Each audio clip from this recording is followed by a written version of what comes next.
guys, welcome back to Smoky Mountain Off-Grid. Today I'm going to do some hamburger meat. I'm going to do some in ground up hamburger for like sloppy joes, chili, spaghetti, stroganoff, etc, etc. And some I'm going to do in actual hamburger patty form to make like hamburgers. And I have actually went ahead and pattied them up, and basically what I did was I took a jar and I crammed my hamburger meat down in it. A lid? Or a lid, I'm sorry. And crammed my hamburger meat down in it and then flipped it over, took it out, and just kind of deformed it a little bit. So that's how I got them into that form. And then over here, I'm taking them and cooking them, and not totally cooking them, but just kind of browning them a little bit, and that way I can put them in my jars. So I am actually going to flip these. You don't want to cook them all the way, you just want to brown them. Right. To where they'll stay together in the jar. Right. And so them are almost ready to go in the jars. I've got my first jar ready. I've got 12 hamburger patties this size that I'm cooking in this jar. So that was my first step on these. When that gets done, I'm going to put them in another jar so that I have 2 full jars of 12 patties. And then I'm going to start frying some hamburger meat to go in some other jars. And then I will be back and let you know what our next step is. Yeah, also using a large mouth jar. Oh yes, also I'm using the wide mouth jars for the patties. For these. I just wanted to let y'all know that while we're doing the hamburger meat, I also found some chicken on sale, some breasts, and so what I'm doing is cutting them up real quick, real thin, so that I can make a couple quart jars of that to pressure can as I'm doing my hamburger meat. That way we have a little bit of each mixed up, and then that way this won't go bad neither. So I'm going to get this cut up, and then I'm just loosely putting it in the jars, and then I'll show you how I'm doing that as well. Before I finish filling this is where we get into our secret recipe, or what we like to put into it that I forgot to tell you. As we filled the jars, we put a half a scoop of garlic in the bottom of these. Teaspoon. Or a teaspoon. And we've already done it in the patties too as well. So I'm going to finish filling this jar. It takes roughly 2 pounds of hamburger meat for a quart jar. 1 pound for a pint.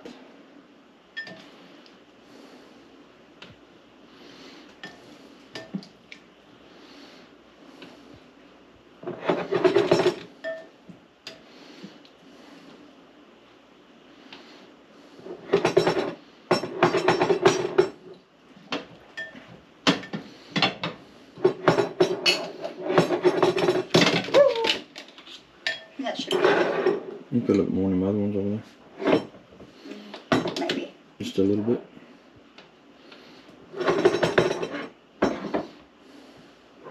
Maybe.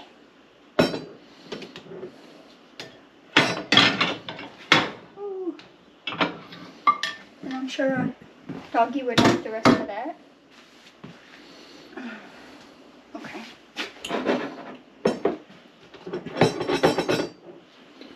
That I am going to take. Okay. I'm going to take our garlic.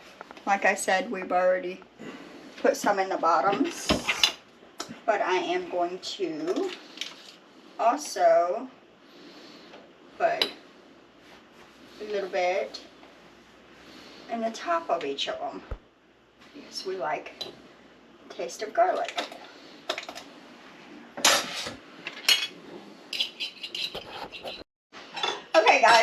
this is the other part of what we like to do for our secret recipe.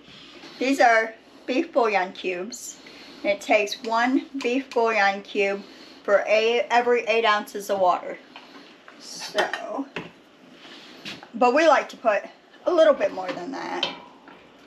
But I take it, and of course I boil my bouillon cubes in the water, and then I pour it over my broth, and I leave 1 inch head space in it. And I also do it with my actual patties. So I'm going to, oops, I forgot my thingy here.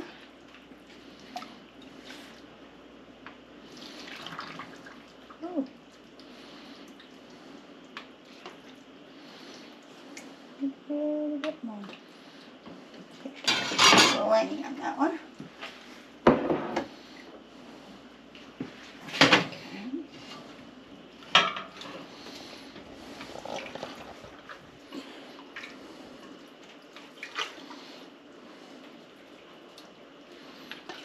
Get it nice and beefy and garlicky. And it'll have lots of flavor when we put these up. So, make the rest of this go in here.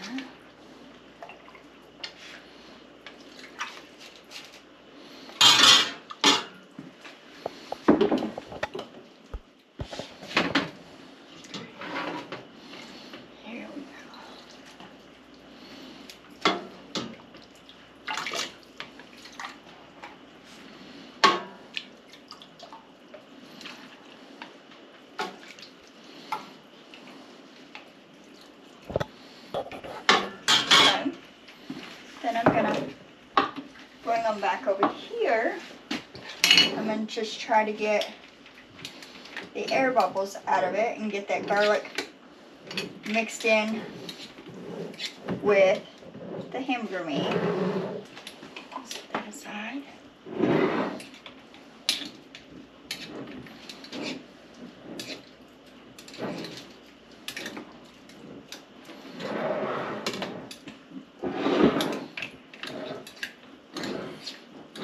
I think I forgot to mention we also don't put any type of seasoning on the meat when we brown it. No, I don't.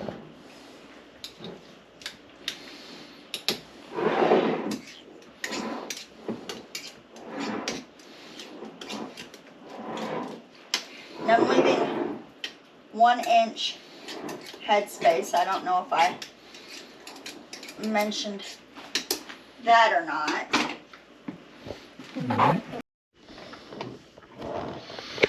Okay guys, I took a little bit of vinegar and put on a paper towel, and I am just wiping my rings down so that they will seal, so that they're nice and clean.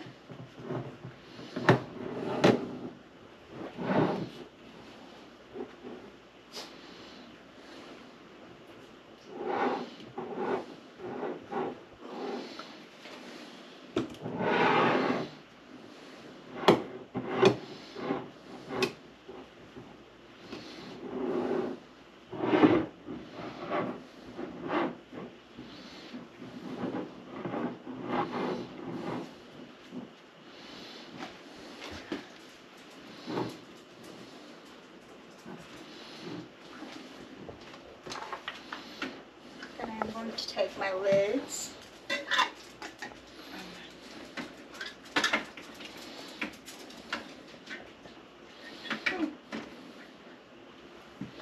put on the tops.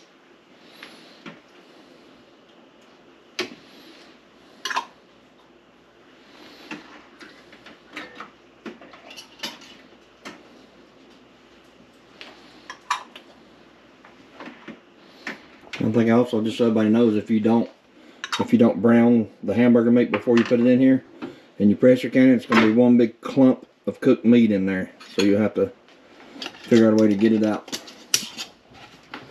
And then you brown the patties to keep them together, so they hold together until you put them in the jar. And you just put these finger tight. Well,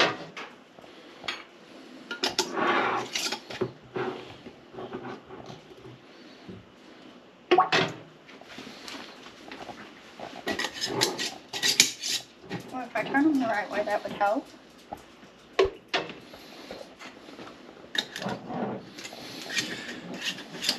Oh.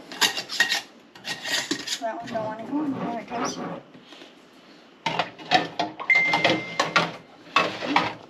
And I'm also going to do my 2 jars of my chicken.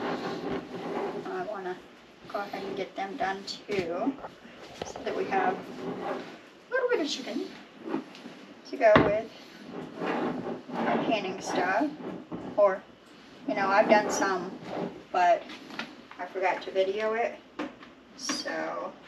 I think you also are telling me you didn't put any type of juice in the chicken. Oh no, I didn't put no juice in the chicken. I just cut it up and put it in the jars. You try to put the chicken in the jars in there with the beef because they cook for the same amount of time. It's 75 minutes for a pint and 90 minutes for a quart. And we do have water in the bottom up here. Yeah. Just put a little. I'm gonna put just a hair more, but other than that, it's good. Yeah, I'm fixing to when I get it. Oh, I think it should be good on the water. Maybe.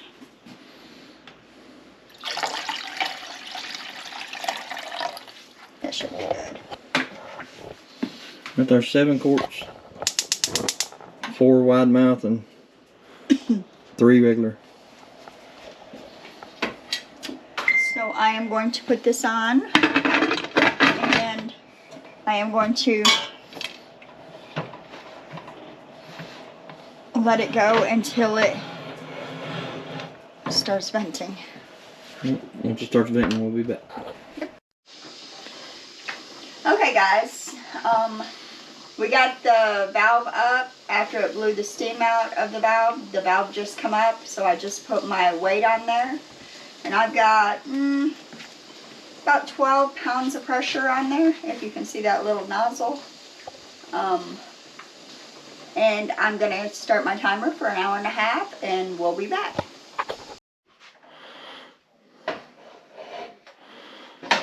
Alright guys, the pressure is down. You take my weight off. Always open it away from you.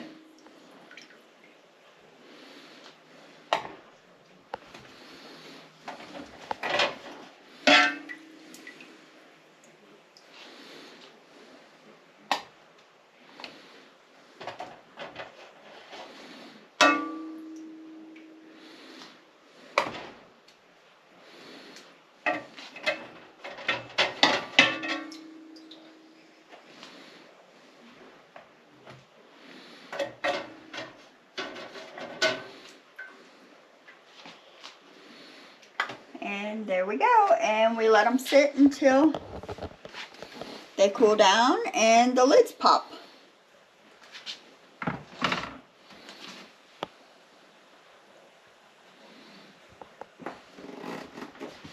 So please like and subscribe.